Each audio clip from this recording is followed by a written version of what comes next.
So, welcome everybody to this panel discussion on value in health in primary care. A particular welcome to our international delegates who may have crossed time zones to be with us, and a warm welcome to everyone outside of Wales to this session, which is being hosted from the Life Sciences Hub in our capital city. So I just wanted to introduce the session by asking two questions, really. For those of you not familiar with the NHS in the United Kingdom, I just thought it may be worth giving a brief overview of what is primary care, and secondly, why have we convened this session? So firstly, what is primary care? Well, in the United Kingdom, you may know of our primary care services as general practitioners, GPs. You may know them as family doctors, and for many decades they have been the fundamental supplier of family services in healthcare across the United Kingdom. This is now changing, and we now have multidisciplinary teams of healthcare professionals who support GPs and nurses and non-clinical colleagues to deliver primary care services across all corners of the 4 nations of the United Kingdom. These primary care services are often organised as practices from anything for 2,000 patients up to 30,000 patients, and are now, as I say, delivered by a multidisciplinary team. Alongside this network of family practices, we also have a community network of dentists, pharmacists and optometrists who also contribute their specialist services to the primary care community and deliver services close to patients' homes. Patients can self-refer into any of these services, and therefore primary care acts as the first point of contact for many patients to the NHS. What's more, many millions of episodes of healthcare in the UK are completed within primary care every week.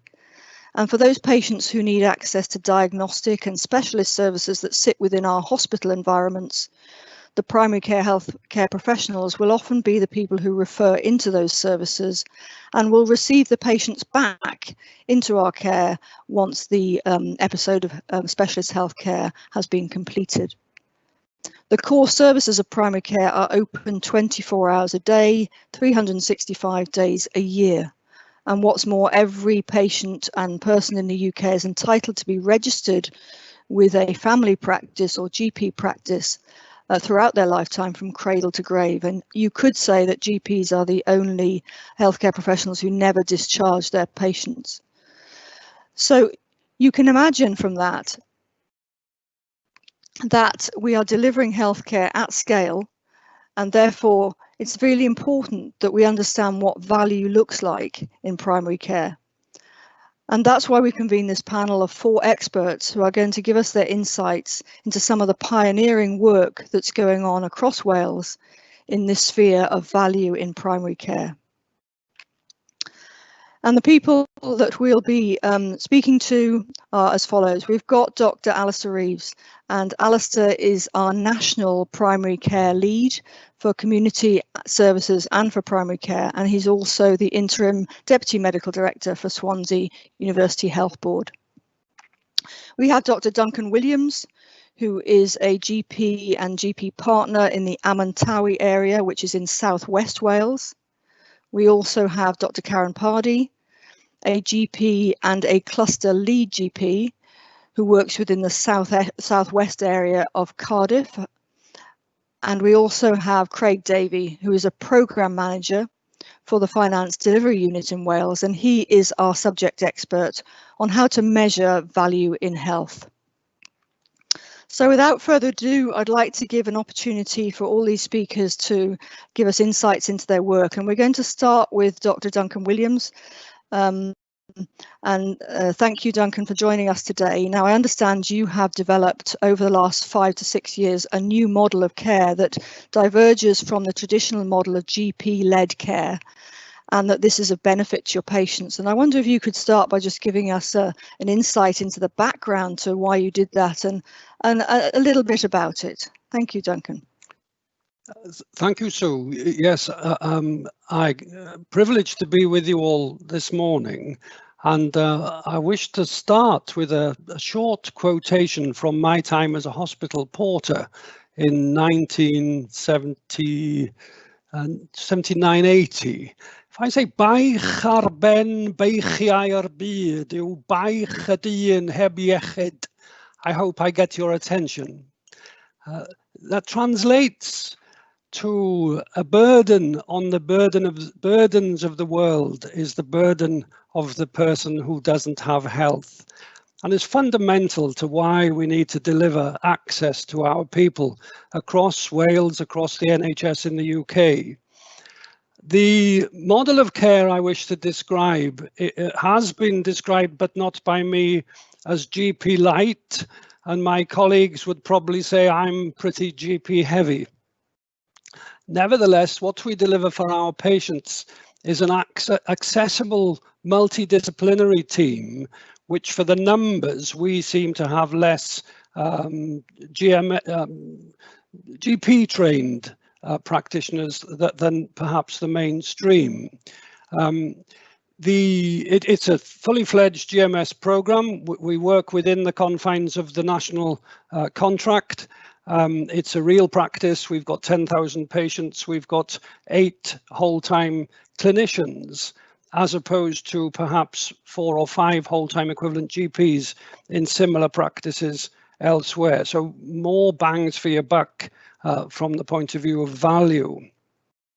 Our workforce organisation is organised in such a way that we have twice daily team meetings where we use the tools of handover, escalation and teamwork to deliver the multidisciplinary safety around some of the governance issues that previously GPs have held as individuals, but we now hold in a sort of corporate team approach to patient care.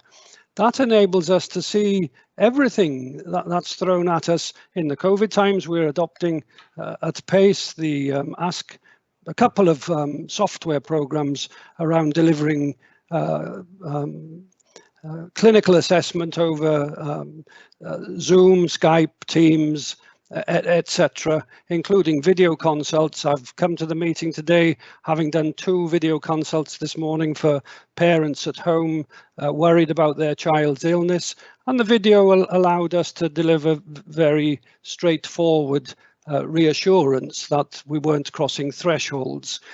Again, thresholds is a term we use on a daily basis to share work between the pharmacists, the physicians associates, the advanced clinical practitioners, as well as the GPs in our group, in order to share casework and discuss whether a threshold is crossed, that something else needs to happen. We try and do things in a timely fashion. We also use a tool, an SBAR tool, where we try to make sure that the recommendation, maybe I need to say what SBAR is. It's a handover tool in the Welsh NHS. Nurses are very familiar with it. You describe a situation, a background, you give your own assessment, and then you make a recommendation. We audit the recommendations against the number of times the recommendation is then adopted by the team. That's a really helpful learning tool, such that if the recommendation isn't adopted, then the person who made the recommendation may reflect and work with whoever was supervising that particular SBAR so that next time their practice improves. So it's a constant learning model, as well as an accessible model. We count with our cluster colleagues access to out of hours. We count referral rates, we count use of A&E, and we find that our practice has lower numbers in all of those things. Now, I would argue that that's probably a good thing. It means we're probably medicalizing a little bit less and managing in an empowered way a little bit more, which brings, I think, value to our model in terms of optimization of the use of GP time, optimization of the skills of fellow professionals, which previously have been in a hierarchy beneath that of the medical professional. There's no need to do that. I think we're demonstrating the teamwork, the flat hierarchy, the way we can do this to motivate our staff to deliver the best quality care. And I'm looking forward, after this discussion, to working with outside bodies to evaluate what we're doing. Back to what I said right at the beginning. And I was going to finish by singing to you, I can see clearly now the rain has gone. Over to you guys. Thank you. Thank you, Duncan, for that. That's we didn't expect that, and I think everyone's had a taste of Welsh and the beautiful melodies that can come out of this country. So well done. Can I just ask you, before we move on to evaluating your project, you're an experienced GP, Duncan, and you've had the opportunity to work in a traditional model of care, and now in this new refined and as you're saying to us, you feel it's improved. Can you give us perhaps one highlight that you think, if you can compare and contrast between the way you used to work when you first qualified in general practice and the way you work now? Just give us one highlight and tell us why you think you would recommend that to your colleagues. We have the freedom now to, with permission from support from guys like Alistair and other leaders in organising health and the health boards, to appoint staff who are innovative and different. I think we're one of the only practices in Wales to have an end-of-life frailty nurse employed by us. It's not a primary care initiative or pilot. She's employed by us. She works in our team on a daily basis. We discuss the advanced care planning and the end-of-life journey of our people who are at that stage. And that's transformative in terms of how the team is now confident and builds on the work that Rhiannon does in her daily job, and how she shares that back with us and works with the pharmacists and me on medicines management at the end of life. That's a concrete difference to what we've done before, which is work in teamwork with palliative teams, and they're really very strong, very powerful, but that not having them in your team problem always creates a barrier. That barrier is gone now, and some of the feedback we are getting from families after an end-of-life event has come to its natural conclusion is profoundly different to how it used to be. I would also say, Sue, it's not new. This stuff was described by, I think his name was Norman Marsh. He was a GP in Northumbria. He wrote in the British Medical Journal in 1979 and 1980. I took part in some of that correspondence as a GP trainee at the time. And, you know, I would recommend that we read those primary healthcare team and analyses where he described lists of 4,000 patients per GP when supported by an effective and motivated team of fellow professionals. This stuff isn't new in the UK. It's just never really been adopted by our political masters and leaders. And general practice maybe has been a little bit... No, I don't wish to criticize. General practice is fantastic. It's the best job in the world. Thank you very much. Thank you very much, Duncan. And I think you're right. It's been known about, but it just hasn't been widely adopted. And you are one of the pioneers in that area. So I want to move on to evaluating your work now, because I know that you've approached the value-based team in Wales to help with evaluation of this project, and in particular comparing it perhaps with more traditional models of care. So that gives me the opportunity to introduce Craig to you. And Craig is our subject expert in measuring value in healthcare, and he will be assisting, I believe, won't you, Craig, in the evaluation of the Amantawi project. So could you, Craig, give us an overview of how you would approach a project and a assessing such as this, and how you would go about it? Yes, no, that's great. Thanks, Sue. And just following on from a very inspiring talk from Duncan there. As you touched on, really, you know, we're really keen to measure the success ultimately of this multidisciplinary model compared to a more traditional GP practice. And We're planning to do this really by sort of undertaking, I suppose, a structured review of the current workforce and delivery model in place at the practice, with a key focus then on some of the things like the skill mix and comparative staff costs, and a lot of which Duncan has just talked through there. And this will include the application of what we call time-driven activity-based costing, or TDABC. Again, that primary care setting, which is something, to be honest, we've not really done much of previously, and certainly not as part of a project that is, I suppose, exclusive to primary care in that respect. So as I say, we're really looking forward to working with the team on this particular piece of work, and to see, I suppose, what we can say uncover, but demonstrate as well, certainly from a value perspective. And to do this alongside the cost, then we'll be looking at exploring a number of sort of quality and outcome measures to go with those, really to get that much more rounded view of value. Thanks, Craig. I'm sure the phrase of time-driven activity-based costing will be one that's new to many in the audience. I wondered if you could give us a little bit more detail on that, what it involves and what the benefits are in terms of measuring value. Yes, of course.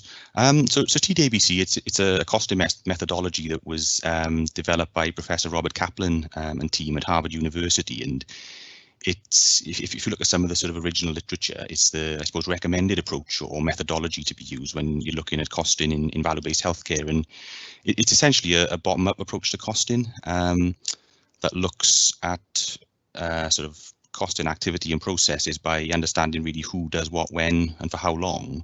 And then using a capacity cost, which is effectively a rate per minute for each of the different sort of staff types and grades involved, calculates then a total cost of delivering that particular activity. And so it's essentially looking at the resource involved, as I say, in delivering a particular episode of care for a patient.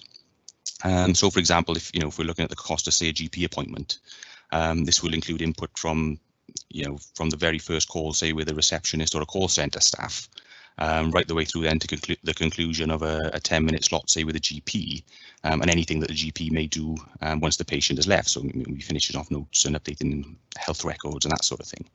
And ultimately then capturing all the steps in between and really documenting the amount of time spent with each resource. And going on to the second part of your question, sorry, I think it's probably particularly important for this particular piece of work, probably for two reasons.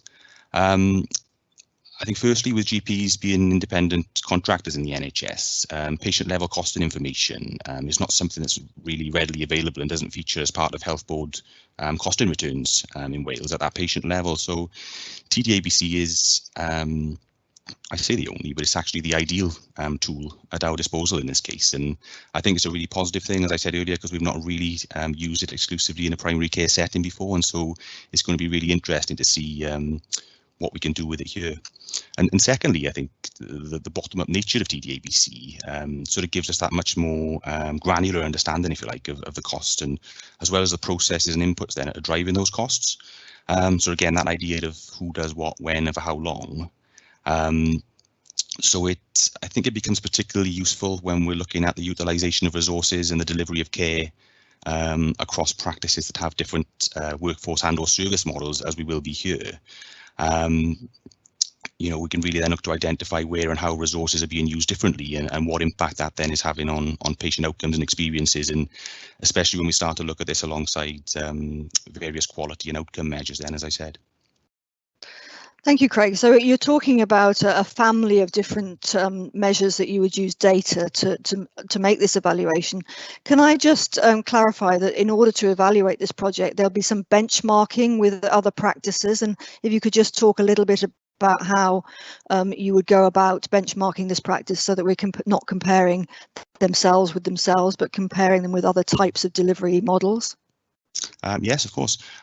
So we'll be looking to identify practices that have a similar sort of makeup to the Amantawi partnership, both in terms of their sort of location, their geography, the demographics, the list sizes, and all this sort of thing, as well as the sort of acuity of patients involved then in terms of the sort of health burden, if you like, then in terms of the local population. And alongside the cost, then we'll be looking at a much wider range of data in terms of some of those quality and outcome measures, really to start, as I said, understanding that bigger picture around value. And I think Duncan has already touched on some of this, but hopefully this will sort of follow on quite nicely to that. Is we've been looking specifically, I suppose, at things around access, for example. So the number of clinical sessions available per week, maybe the opening hours of the practice, that sort of thing, and trying to understand that as a bit of a baseline, really. We'll also look at things like, say, the effectiveness of the appointment system. So things like, the number of unused appointments and any unused capacity, and then sort of looking at that by sort of clinical role type of appointment. So, things like telephone, face-to-face, online appointments, as well as things like, as Duncan touched on, really, the number of GP out-of-hours contacts then for registered patients at the practice. And again, that links back to the access issue, I suppose.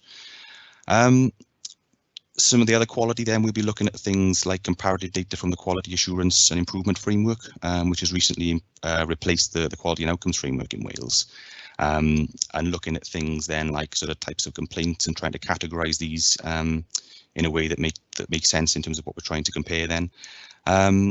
Looking at things like patients registering with other practice, maybe without a change of address, so really understanding then that patient satisfaction and whether they're happy with the model in place and that it meets their needs. As well as then measures, I suppose, around prescribing and medicines optimization reviews. Again, those are examples of, I suppose, then looking at some of that ongoing management of patient care and the impact that has on the system. And then beyond that, looking at things like the impacts on secondary care. So things like referrals, as Duncan mentioned, is already monitored by the practice. And we can focus there on things like return referrals, so things maybe that don't get beyond that sort of original triage in secondary care. And Duncan mentioned the sort of learning mechanisms and the learning environment within the practice as well, that sort of drives a lot of the work around that, as well as then things like emergency admissions, and probably then a bit further looking at things like radiology and pathology data, because again, I think that's key in terms of understanding that impact on some of those pressure areas then in secondary care. And I think then patient feedback, so as well looking at patient-reported outcome and experience measures, and again, some of the things that Duncan was talking about earlier, I think will be key here then to give us, first of all, give an initial baseline really to look at where we're going to be starting from, and then understanding how we can use that to look at better ways of working with patients to understand the value and improve that value in the longer term. And so I think that's just probably a quick overview of where we're going with it. And as I said, we're really keen to work with the practice, and I'm really excited to see what the sort of results are that we get out. And I'm also conscious, with the ongoing impact of COVID-19, obviously, that we're seeing at the moment. Actually, the scope of this project may continue to evolve as we go forward. Particularly where we start to look at some of the, I suppose, new and innovative ways of working that will have undoubtedly emerged, in the last 6 months or so. So I think it's essential that we can explore the added value that these new ways of working bring as well, certainly post-COVID. And I think it's important that we measure, and I say new, but dare I say better ways of working, if we can prove that, and look at how we can then ensure that they start to become, I suppose, more of sort of business as usual then going forward. Thank you, Duncan. You've given a description there of a very comprehensive set of measures that you plan to use for this, and it incorporates things like prudent healthcare and touches on the fact that we're not working in isolation and we cross boundaries of primary and secondary care, and also the importance of patient-reported outcome measures and involving the patient in any redesign of services. So I think some of those points are very well made, and thank you for that. And another example that we're going to use now to illustrate work in primary care, when I move on to Dr. Karen Pardee. So Karen is another experienced GP who works within Cardiff, but is also a cluster lead GP. And maybe, Karen, you could start by just briefly telling us about the cluster model, because again, for people who don't understand the nuances of the Welsh NHS, it may be that a quick overview of what a cluster is may help. And then I'd be grateful if you could just tell us about the inspiration behind the way that your cluster model is working and a little bit about it. Thank you, Karen. Yeah, thank you, Sue, and thank you so much for inviting me along today. It's been really interesting to hear from Duncan, really inspiring work, and I can learn so much from that, so thank you so much for that. So yeah, so a slightly different sort of multidisciplinary approach to working in Cardiff South West Cluster. So the clusters in Wales are primary care clusters, and we're arranged in sort of areas, geographical areas, which are linked then to the GP practices in those areas, but also to other primary care services. So it's not just about GP practices, it's about other healthcare, community healthcare providers in that area. Sue mentioned already about dentists and optometrists. But again, not exclusively health. We work very closely with the local authority within our area, and also the community, and particularly the voluntary sector within the community. And in our cluster in Cardiff South West, that's something that we formed some really strong bonds with the voluntary sector and with community organisations, and it's been really inspiring to work with them. I know when I first became a cluster lead and I got to know some of the voluntary sector leaders within the community, I was just astounded by the fantastic work that was going on to support people within our community, not only around health needs, so looking at sort of healthy eating, exercise, but also social needs, helping people with debt problems, housing problems, and also other things like loneliness and isolation, which are, you know, so important determinants of health in our community. So for some time we've had these strong links within our cluster, and the overall vision of our cluster is health and well-being for all who live and work in our community. And I think the important bits about that are, it's not just about health, you know, it's about well-being and how people feel and how they live their lives. And also it's about the people not only who live in that community, but for us who work in the community as well. And it's about looking after our well-being as well as that of our patients or citizens in our community. So this has very much been our approach in the Cardiff South West cluster. And 2 years ago, we were fortunate enough to be to have the opportunity to apply to the Welsh Government Transformation Fund to look to really extend the work we're doing and really embrace that multidisciplinary team approach. We based this the bid for the funding on the Compassionate Communities approach, and this is something that was started in Frome in Somerset, where very strong links were built with the community, and they found quite dramatic reductions in hospital admissions within that area in Frome. So this looked like it was something that was very much aligned to what we were doing anyway in Cardiff South West Cluster, but also some really quite interesting results coming out of it in terms of that impact on hospital admissions. So we were fortunate enough to be successful in the bid for the funding, and in around November, December 2018, we started our project. We took 4 main elements from the Compassionate Communities approach and very much adapted it to our own community in Cardiff South West. And these 4 areas are multidisciplinary team working, an integrated care hub, which particularly supports people who have recently been discharged from hospital. We have a community development service, which is all about linking people in with the great assets that are present in our community through wellbeing connectors. And then also we have the 4th element is looking at advanced care planning, and this is supporting people towards the end of life to make those decisions about their preferred place of care and how they want to be cared for towards the end of life. So those are the 4 main elements of the project. Maybe just to focus on one, because we're quite limited on time, which I'd like to talk a bit about the multidisciplinary team. Really interesting how that very much links in with what Duncan was talking about, how that teamwork, that collaborative approach really makes a difference for our patients, but also for how we feel about working together. We started to set up weekly multidisciplinary team meetings in our cluster, where we invite GPs from across the cluster, but also other community healthcare providers, social care providers, and the third sector. We started off with everyone in a room, obviously now with COVID, it's virtual, but we formed really good relationships. And interestingly, at the start of those MDT meetings, so many of the conversations were around, I didn't know you did that. And we've learned so much about what each other can do and how we can support our patients.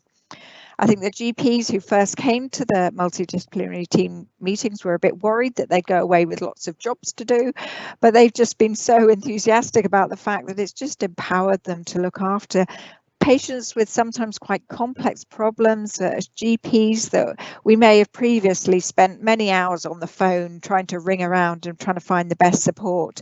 But through having all those people in the room and all that knowledge and expertise in the room, we've really managed to find out how to best support some of our more vulnerable patients. And as I say, that the GPs that come along to this meeting are just so inspired by it. And we have one GP who's a senior partner in one of our local practices who's been there for many years, 20 plus years, and she says she's never felt so enthusiastic about her working life as she has since we started this project. So it's been a great project to be involved in, and everybody's really enthusiastic, but obviously, you know, we have to evaluate these things and probably facing very similar challenges to the ones that Duncan has faced. You know, we know something's a good thing, but how do you prove it? We've had some initial data looking at hospital admissions, and in the pre-COVID time, we did see a reduction in hospital admissions, emergency hospital admissions within our cluster when compared to other clusters in Cardiff. So it seems that something is happening. Obviously, with COVID happening, hospital admissions went down a lot in all clusters, but we're interested to see what happens now in the sort of time, well, COVID recovery, or we've obviously second wave coming at the moment, but it'll be interesting to look at that comparison, because our community development service particularly have been giving a lot of support to patients, to vulnerable patients who are isolating, and it'll be interesting to see, and I certainly hope to see an effect of that input.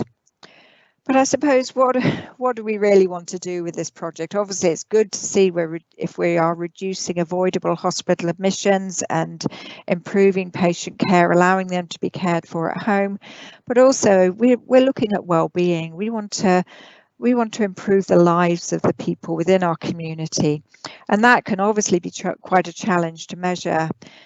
We've got a little bit of initial data on wellbeing scores from our community development service, but it is an area where we have, you know, lacked expertise and the tools to do that. So we're really interested and excited now to be working with CEDA and looking at patient-reported outcomes to I hope really demonstrate the value of what we're doing through this project. Karen, thank you for that insight. It's an awfully large project, and I know you've just given us the tip of the iceberg there. I do just want to give our audience the opportunity to know about your case study, which is going to be presented later in the week, in which we will be demonstrating some of the quite compelling data that perhaps you're making light of today, but some very compelling data that you have on hospital admissions both pre and during COVID, and that will be the subject of a case study on Thursday the 15th this week at 12:30, when Karen will be showing some of her slides and expanding on them a little. So anyone who's interested in that should check into that session.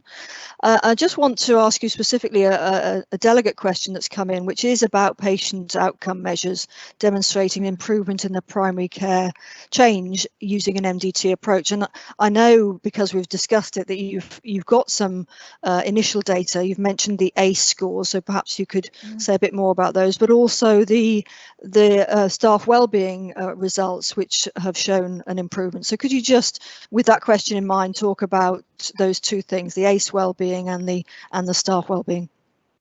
Yeah, sure. Yes. So the wellbeing scores that we've used so far are based on the Warwick Edinburgh wellbeing scores, and so we've done some initial data where we've looked at scores with people who have been referred to our community development service through the multidisciplinary team meetings. We've done some initial scores when they're first referred, then they've had the intervention with our wellbeing connectors, and that may be either one-to-one work or group work or signposting on to other resource within the community, and then follow-up scores, you know, during or post intervention to look at the impact that that has had on those wellbeing scores. And almost universally, we have seen an improvement in the wellbeing scores from the people who have been through that service. So that's what we've measured at the moment. Obviously, we're looking to build on that with the patient-reported outcomes as well. So I apologise, I've forgotten the next bit that you asked me. Oh, the staff wellbeing, wasn't it? Yeah, thank you. Yes. So so as I said initially, you know, our vision is health and well-being for all who live and work within our community. So the people who work and the people who work in our practices, it is really important that we're improving their well-being as well. You know, we're all more effective when we have, you know, when we're enjoying what we do and when we're enjoying working together and supporting our patients. So we've now held 2 surveys looking at specifically at staff wellbeing, initially in our GP practices, but we do want to expand that obviously to all members of the multidisciplinary team. And again, we've seen, I mean, fortunately, our scores were, you know, pretty high even to start off with. Our baseline was, as I say, we've been working together as a cluster for a few years now, and we did have quite good wellbeing scores across the people working in practices. But then that was when comparing the start of the project with the next stage midway through the project. Again, we did see an improvement in wellbeing scores of the staff in the practices, which is great as well. Thank you, Karen. So in a similar way that Craig and Duncan have described, you're looking as a whole host of measures, a raft of measures with all-round evaluation to ensure this project is delivering value and improved care for your patients, and that we're not having any unintended consequences as well. And we look forward to hearing more about that on Thursday when you present your data. But I'm going to move on now to Dr. Alistair Reeves, who's, we're very pleased to have Alistair. He's in a busy national role as our clinical lead for primary and community care. And as such, Alistair, I believe you may have a bird's eye view of the whole country. But I wondered if you could just talk about your involvement in ICHOM specifically first and give us an insight there, please. Prananda Croeso, everybody. Thanks, Sue. I was lucky enough 5 years ago to be asked to be a participant in the development of an ICHOM tool for overall adult health. That's general health of adults in a population. And I had to be honest, I had no idea what I was signing up to, but I thought, well, yeah, it sounds fun. So I participated in something over the last 2 or 3 years, which involved being a professional panel member, working alongside experts from around the world, experts in public health, in primary care, in figures epidemiology, as well as professional patient experts as well. And together with a patient panel, we sifted through the evidence provided by ICHOM relating to measures, existing measures of adult health. So it was things like evidence for demographics, clinical factors, clinical measures, lifestyle factors, and also treatments. And we went through each of these measures as they were proposed, already published, and we sifted out and came down with basically a couple of dozen, about 20 or so items that we felt were robust, and when grouped together would actually describe the general health of a population in primary care. And I was then asked to get some patients to validate this, and I'm delighted to say that the people of Wales stood up to this with vigour, and the tool that was developed was surveyed in Wales in greater numbers than anywhere else in the world. So we now have a tool that, although is valid across continents actually has been tested first here in Wales, and I'm looking forward to using it in action here. So it will allow us to, say, sample patients at various stages during a course of treatments or during their lives, and follow them up to see, are we actually improving their health? And we can do that at an individual level, we could do that at a practice level, we could do that at a cluster, these clusters that we've heard Karen talk about.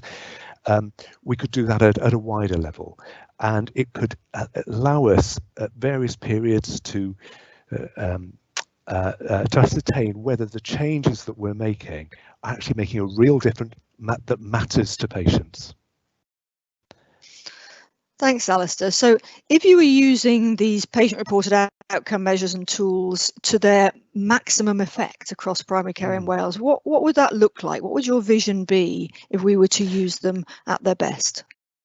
Okay, well, that's gosh, I mean, let's start with the patients. I think that started with individual patients, actually working at using it to help work out what's important to the patient, what matters to them, and then using the tool to reflect those desires, some of which will be captured by the tool, perhaps some of which will be sat outside, but actually helping have that conversation to begin with, and then following it up and having a consistent way of monitoring a patient, or monitoring how a practice is doing. And you know, we've just seen a great example with Duncan working on his multidisciplinary team and his new way of ensuring good access to patients. Well, this could be a tool that could actually help him and his colleagues to monitor how their multidisciplinary team and their access system is working. And it's also could be used at a planning level, maybe at a cluster level, the primary care network level in England, or that where you have a group of primary care providers working together on a common population. Actually, are we making a difference? And are we able to identify interventions that that perhaps have boosted the overall health?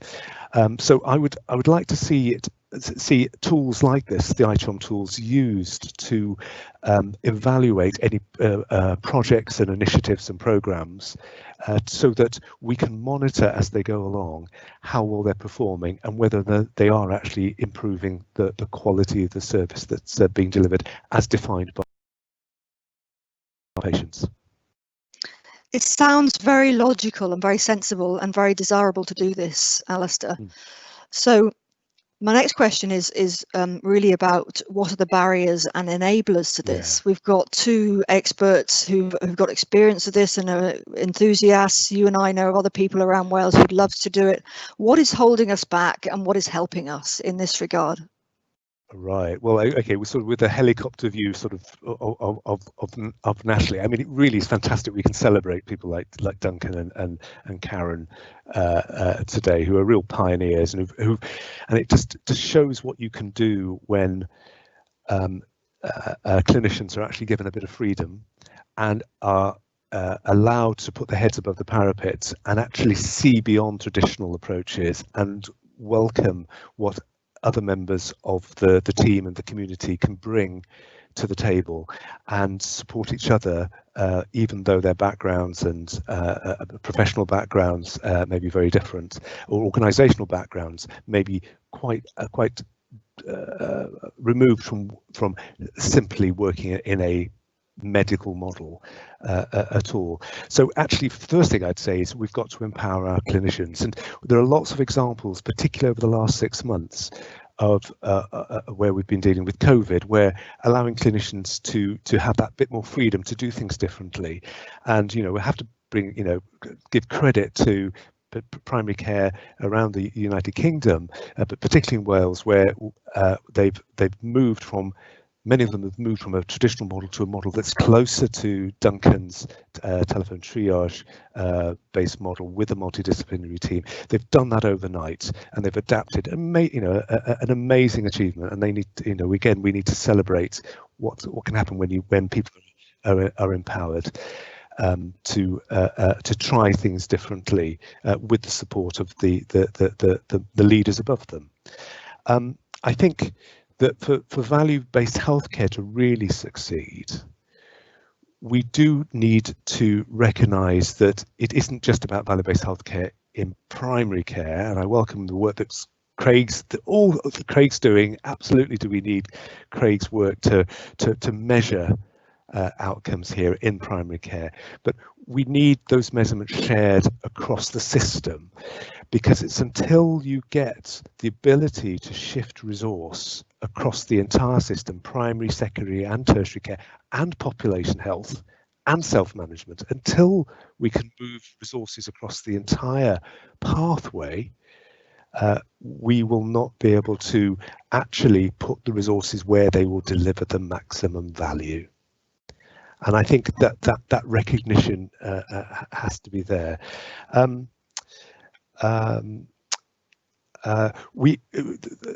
To have a multidisciplinary approach and to use those skills from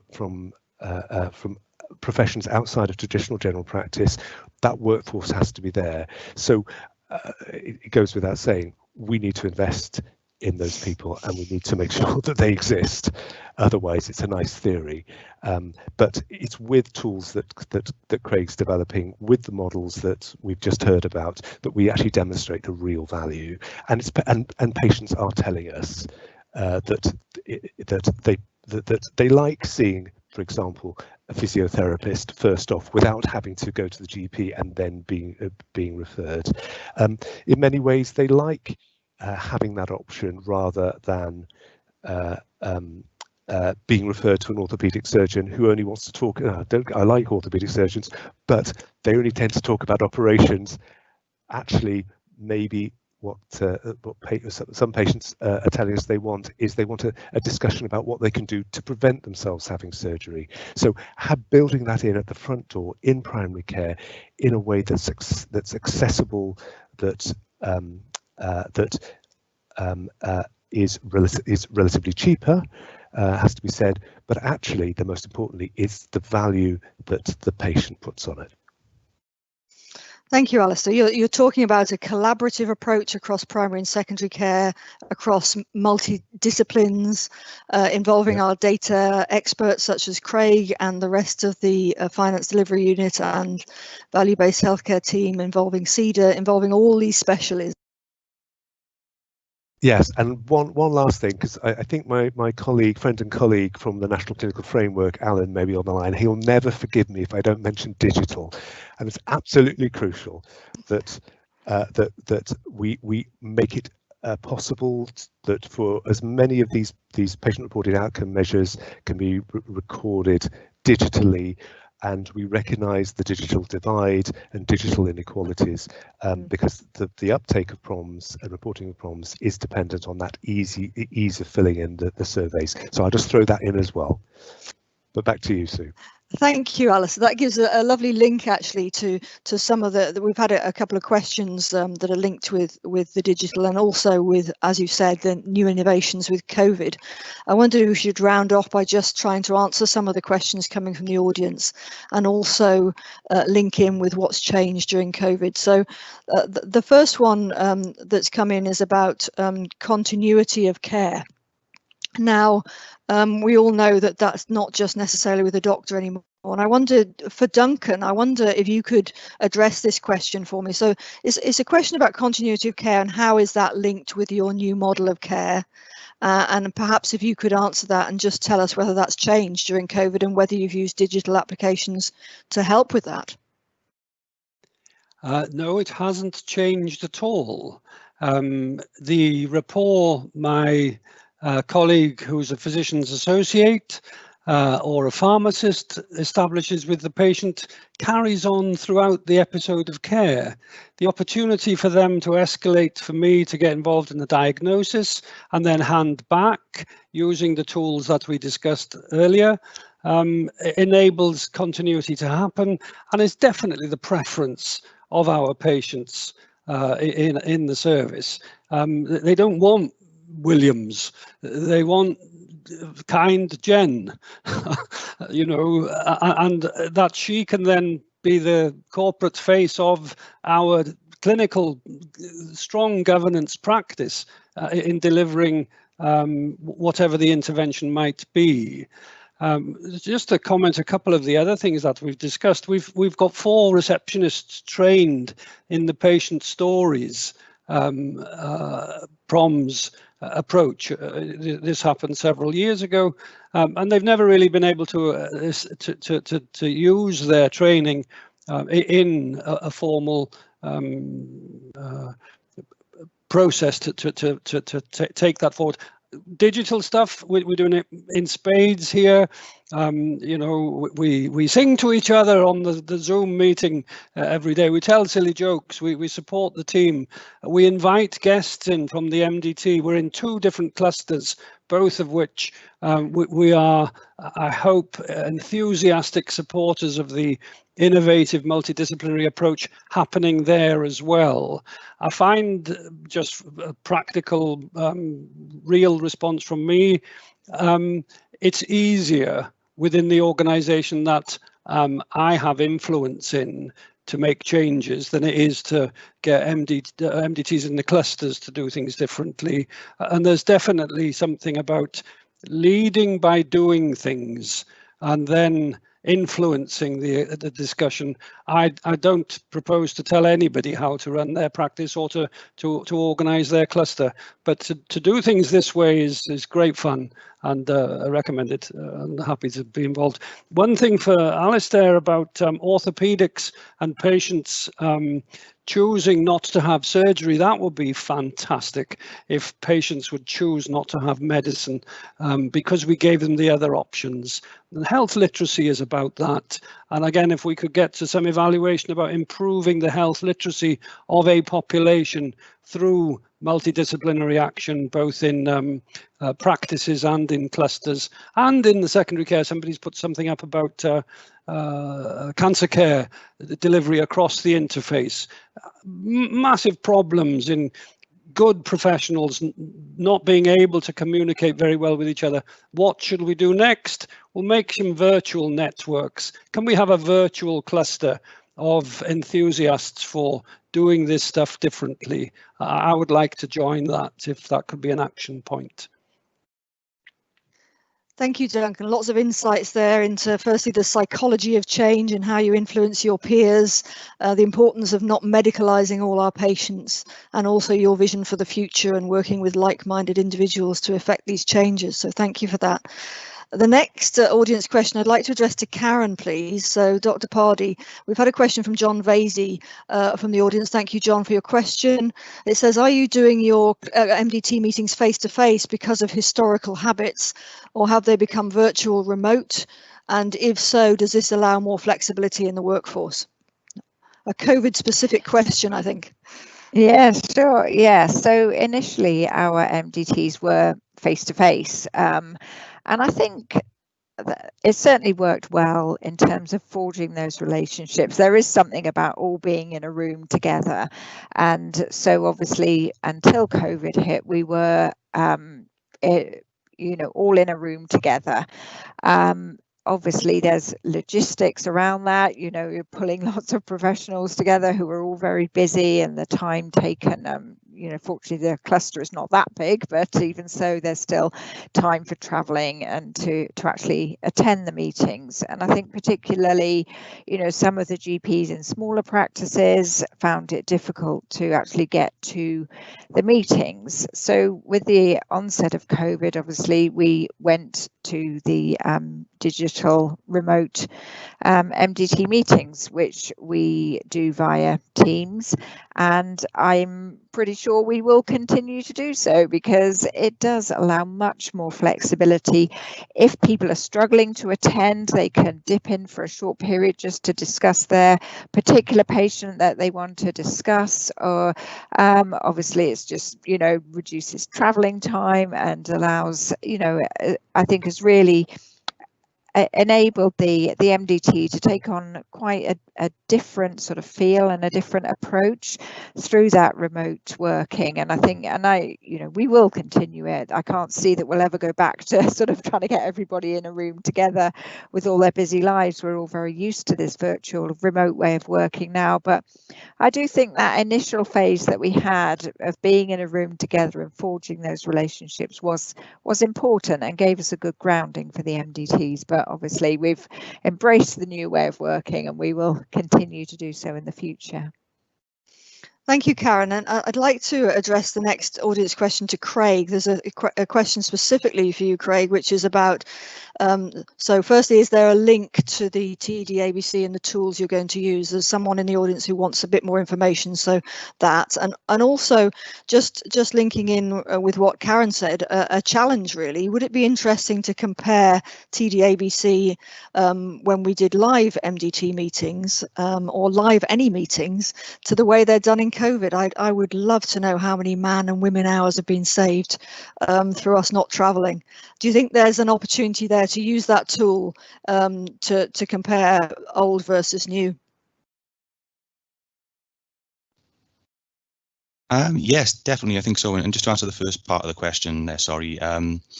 In terms of the toolkits, I can't see who's asked the question on the thread, sorry, but yeah, we're actually in the process now of just pulling together a toolkit actually that brings together a lot of the tools and techniques really around value-based healthcare, and particularly around the costing element. And it's a value finance toolkit that we've been working on for a few months now, and we're looking to sort of finalize and publish over the coming weeks. And so that will be launched in the next month or so. And it's something that will be available to staff across NHS Wales.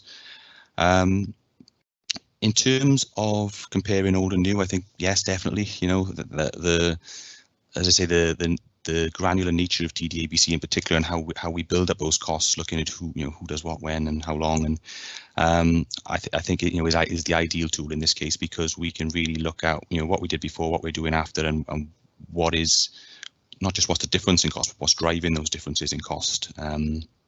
So certainly, I think there's so much potential here in terms of using these tools and techniques, and that's come back to what I said earlier, where we're so keen to really get involved in this from a primary care perspective.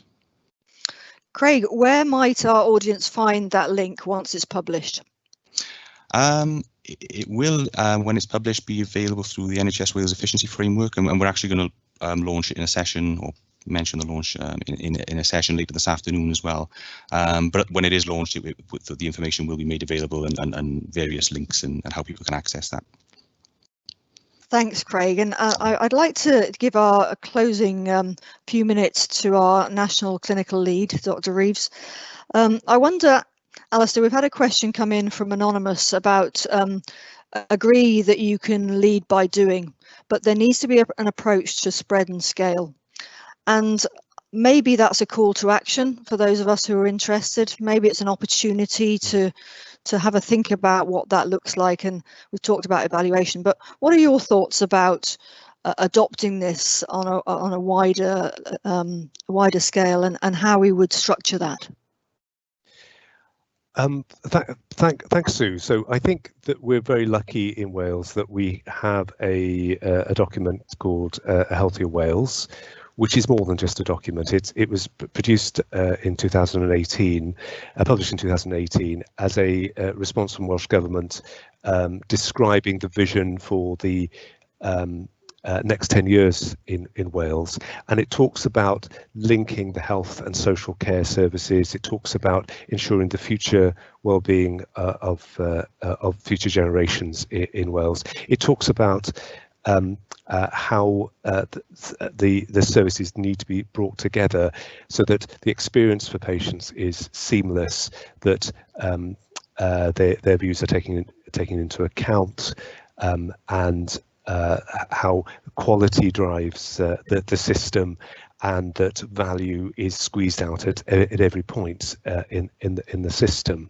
So we're lucky we have that cohesive strategy, and I've mentioned already my colleague Alan Wardell and I and Sian Passy have been working with the Chief Medical Officer Frank Atherton to develop a national clinical framework, which is really about the implementation plan, starting to sort of describe the implementation for that Healthier Wales plan. So we've got a framework developing, which will then instruct the health authorities, the health boards as they are in Wales, on how they can actually deliver on that vision. So core to that are the themes that we've been talking about, which is the importance of primary care close to home, doing what matters to patients and doing no more. It's about being prudent.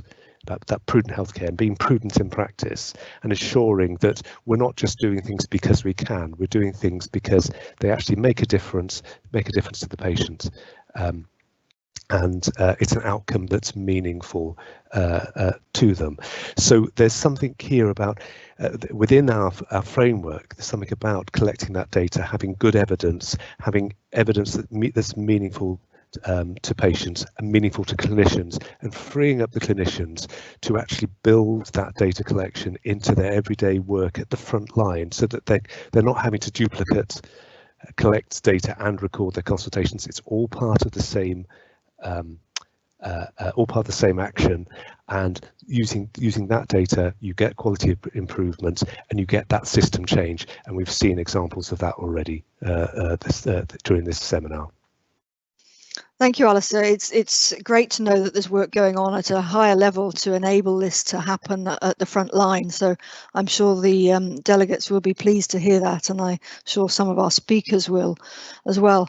I just want to address some of the questions that we haven't been able to answer. All questions will be answered virtually. We're running out of time today to answer them in this session, but we will be ensuring we get back to you via email if there'll be a synopsis of all the questions at the end. I need to say some thanks for an inspiring group of speakers for our panel today. We've had Dr. Duncan Williams, we've had Dr. Karen Pardee, we've had Mr. Craig Davey from the delivery unit telling us the nuances of how it gets measured, and we've had Dr. Alistair Reeves. And I also must pay tribute to the people behind the scenes who you may not know about, but Sarah Pantoni from the value-based team, who's put in an awful lot of work to enable this session, and Priya Hirani from the Life Sciences Hub. It's all about what happens behind the scenes as well as what happens in front of the camera. So thank you to our panelists, thank you to the people behind the scenes, thank you to our audience. Please check into the other sessions throughout the week on value in health across all sectors of the NHS. And as I say, Karen's data will be presented on Thursday at 12:30 if you're interested in learning more about that. Thank you, everyone. Bye-bye.